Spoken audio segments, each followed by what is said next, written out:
Namaku Bento, rumah real estate, mobilku banyak, harta berlimpah. Harga minyak dunia jatuh.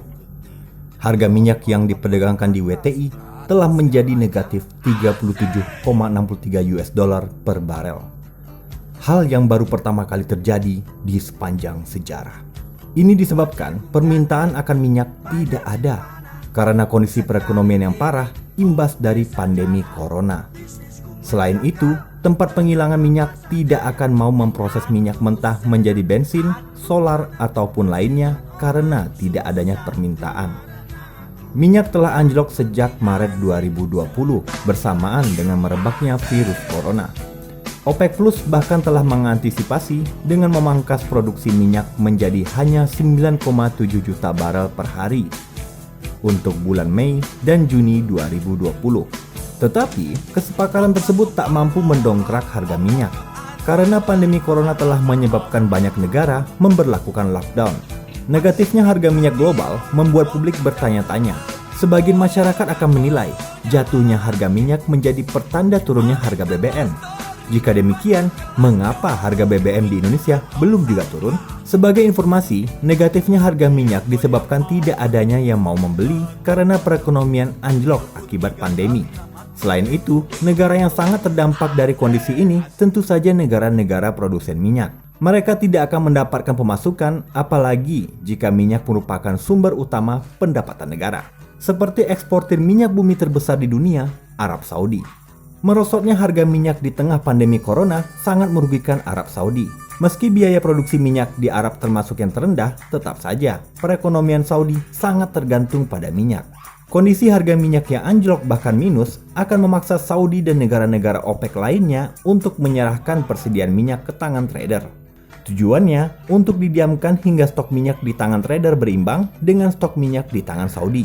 Baru setelah itu dilepas ke market dengan harga yang tinggi. Ini berarti sepanjang bulan Mei dunia akan terguncang oleh krisis ekonomi dari perang minyak.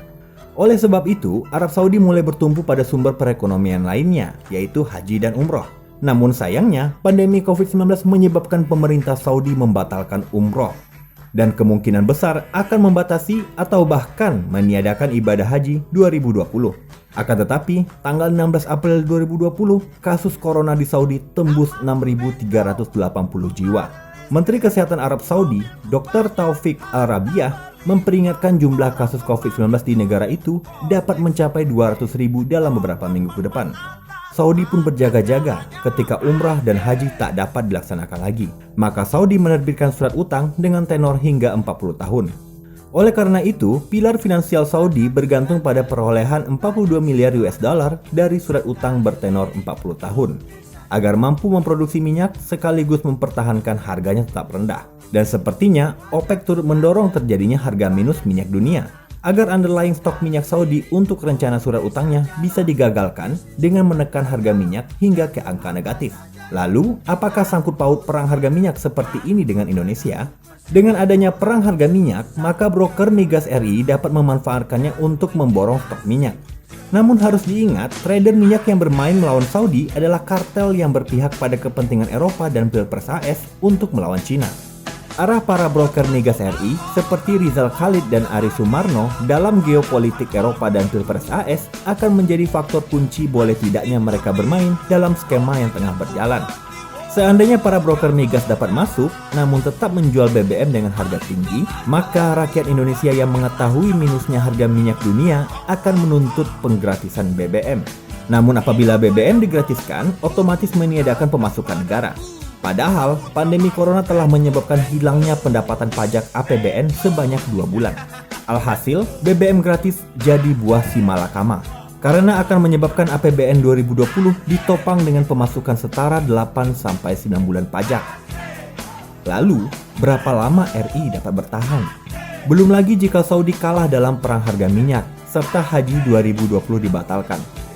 Mampukah Biro Haji dan Umroh mengembalikan dana ribuan calon haji dan jamaah umroh yang telah membayarkannya? Kondisi ini sangat tidak menguntungkan pemerintah.